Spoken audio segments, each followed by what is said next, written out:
මං අද ඔබට සමීපයෙන්ම ඉන්න කෙනෙක් ගැන තොරතුරු කියන්න යන්නේ.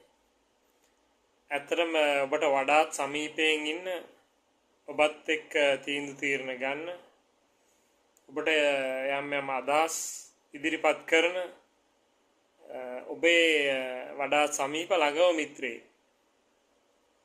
ඇත්තටම කවුද ඔබගේ සහකරුවෝ සහකාරියද එහෙම නැත්නම් යාළුවෙක්ද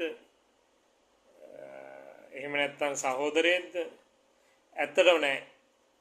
ඒ තමයි ඔබට නිතරම පියවරක් ඉදිරියෙන් ගමන් කරන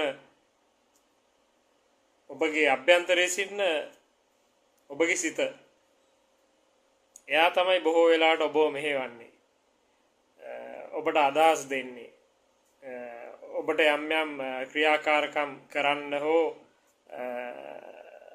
ඒ නොකර සිටීමට උපදෙස් දෙන්නේ. එයා බොහෝ වෙලාවට ඔබට පියවරක් ඉදිරියෙන් තමයි ගමන් කරන්නේ. ඉතින් ඔබ චුට්ටක් ඒ ගැන අවධානයෙන් හිටියොත් නැත්නම් මේ ගැන නිරීක්ෂණය කරොත් ඔබට පෙනෙයි නිතරම ඔබ මෙහෙවන්න ඔබගේ ළඟින්ම ඉන්න කෙනා කවුද කියලා. ඒ වගේම ඔබට යම්